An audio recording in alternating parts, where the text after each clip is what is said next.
Hello, BookTube. Well, it's that melancholy time. It's the last mail haul of the week. It's not many books either. It's packages of cardboard, which is nice, and there's one that's odd. I think it comes from one of you. We'll do that one first. I've had a very, very bookish day, even for me. A very, very bookish day, and not just in terms of reading and writing about them, but also in terms of handling them. Today was the grand shifting of the books in the other room, where I had an enormous number, like 70 February books, still just sitting there on the February shelf, all neatly arranged. I went through those and picked out maybe 10 that I'd really, really like to do something with, and I took those aside, made a pile for them that isn't anywhere near the work bookshelf, and that left the top shelf completely empty. So then you move up the March books and organize them by the first week, second week, third week, and fourth week, and then move up all the others. All the other months move up. And the March is an onslaught, just an onslaught. The tower of books for just the first week of March release was enormous, as high as a person. So I went through all of those, and that you don't just, even when I'm doing it alone, this time I did it alone. Sometimes I do it with other book critics. This time I did it by myself, but even when you're doing it by yourself, you don't just sort the books. You end up looking at them all, reminding yourself of them all, thinking about, noticing the ones that I really like, noticing all the ones I really want to get to, that sort of stuff. So that took a long time.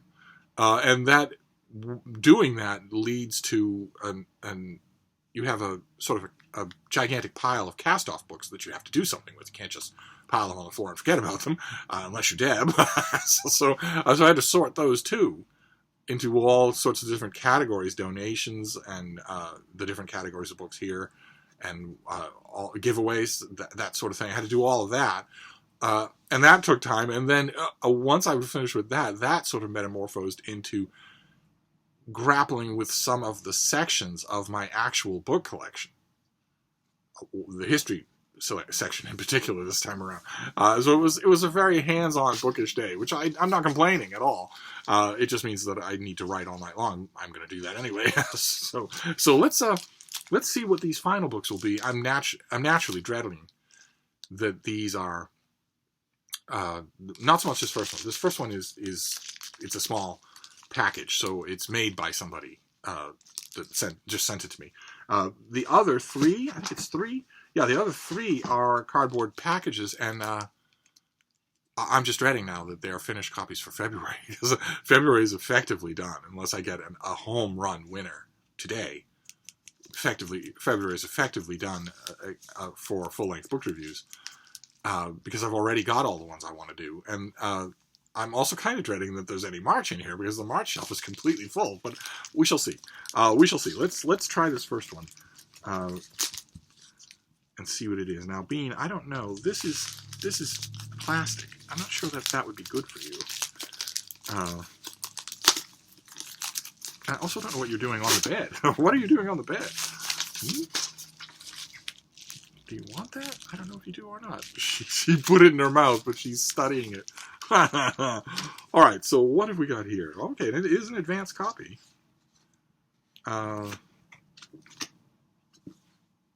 This comes out in April. This is an April book. Okay.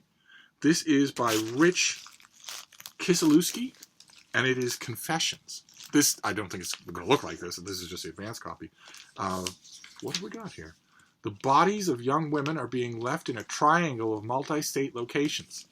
The killer, in search of the one, capital letters, that will fulfill his unrealistic needs and wants, has placed these bodies on display to be discovered by unsuspecting civilians.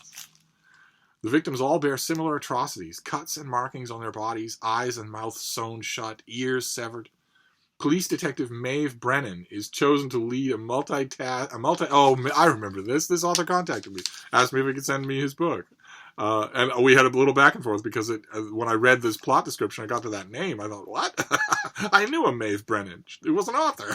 She wouldn't be a detective. She'd have been a terrible detective. It turns out this is a fictional Maeve Brennan. This is not. Police detective Maeve Brennan is chosen to lead a multi-agency task force to investigate these brutal murders. FBI agent David Willinger is attached to the task force, but he and his team of profilers have been able to add little value. The team finds itself stymied with no clear direction to pursue when Jonathan Boyd an investigative journalist, presents himself to the task force, informing them he possesses important information related to the investigation.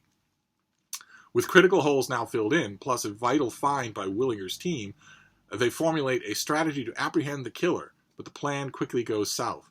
Will the team be able to regroup in time, or will the killing go on? Okay, I love a great serial killer story. The multi-state triangle there is extremely reminiscent of Red Dragon. But my main question here is, what about Maeve? I mean, I know my old friend, my old writing crony friend, would have been useless as a police detective organizing a multi-state serial killer hunt. But what about this Maeve? There's a crucial breakthrough by the investigative journalist, and there's another crucial breakthrough by the head of the profiling team. What about her? What does she do for her paycheck? I'll have to find out. I'll have to read it and find out. So this is straight from the author. Fantastic. Okay. So this comes out. This comes out at the end of April. I'll read it right away and see. That's fantastic.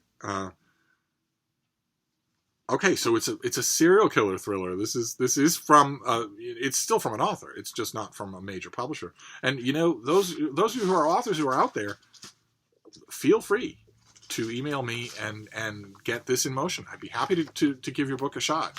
All right, so let's see. Let's move on here and see what else we have.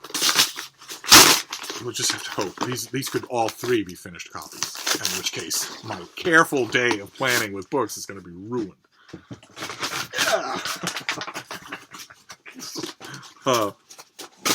Okay, all right. This one is a finished copy. This is March, so this is goes right on my pile here. So this is a memoir by Frederick Tootin. Comes out from Simon & Schuster in early March. It was, the advanced copy that I have is called My Young Life. That has been changed to review copy, not for resale. Which is, that sticker is only because we consider book reviewers to be thieving scum. It doesn't really fit in the circle. So it's review copy, not for resale. You're not going to see this because the publisher trusts you. But what have we got here?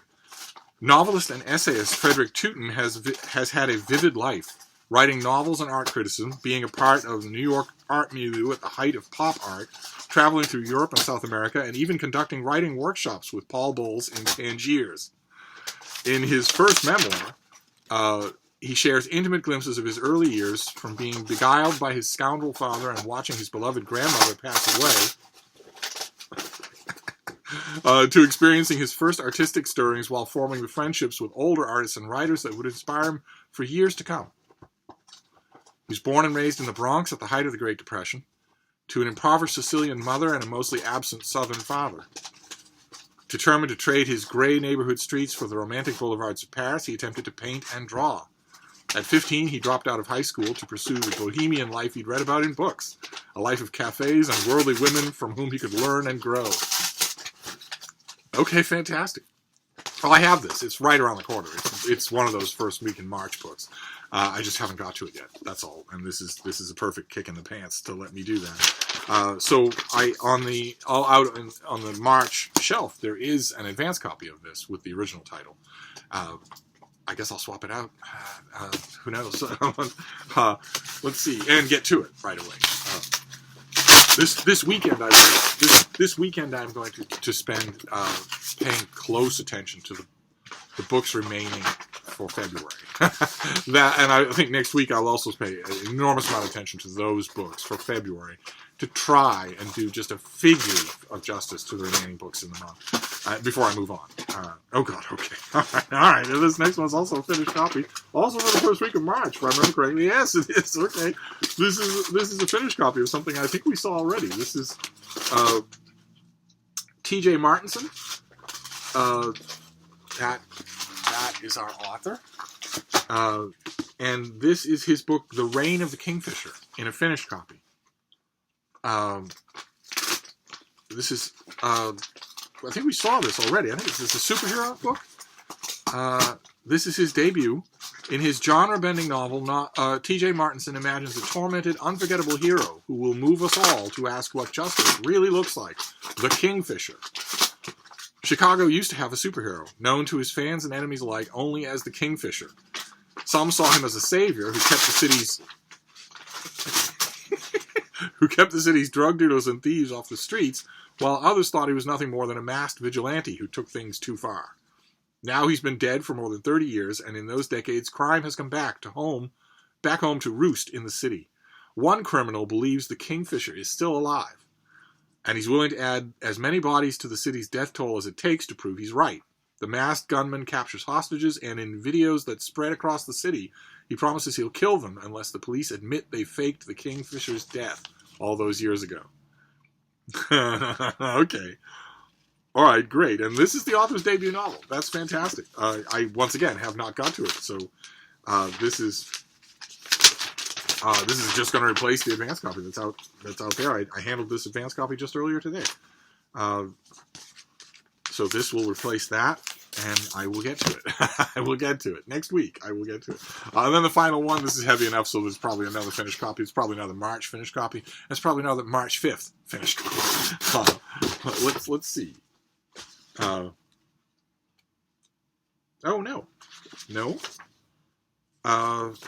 this is from Prometheus Books. It is a March 5th. It's not anything, I don't think we've seen this. Have we seen this already? Okay, this is, yeah, I think we saw this already. This looks fascinating. It's huge, though, and it's the 5th of March, so that part of the book section out there is just getting bigger and bigger. This is by Michael Stone and Gary Brucato, and it's called The New Evil, Understanding the Emergence of Modern Violent Crime. Big, hefty thing, work of nonfiction, coming out in paperback for $18.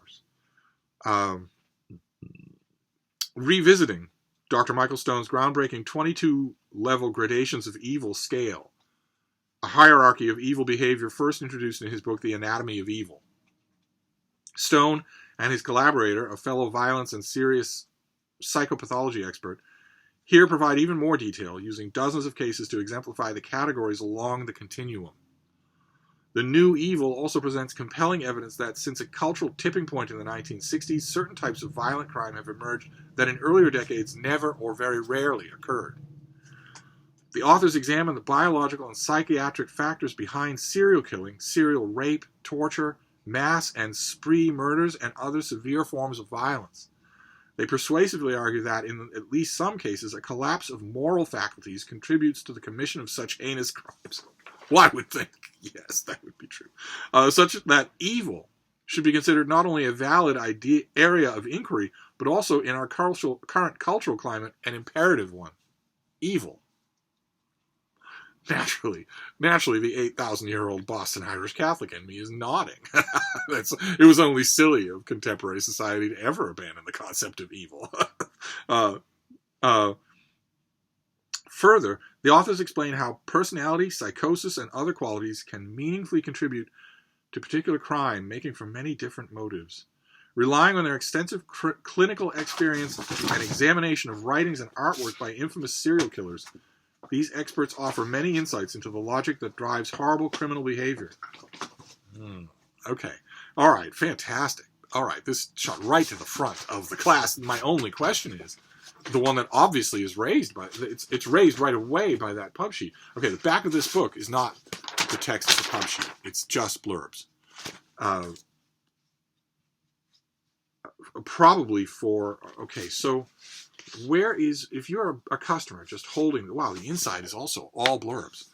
If you're a customer and you're encountering this book in a bookstore, wow, okay, so if you're a customer and you're encountering the $18 paperback of this, it's going to look just like this, you're not going to learn anything of what I just read.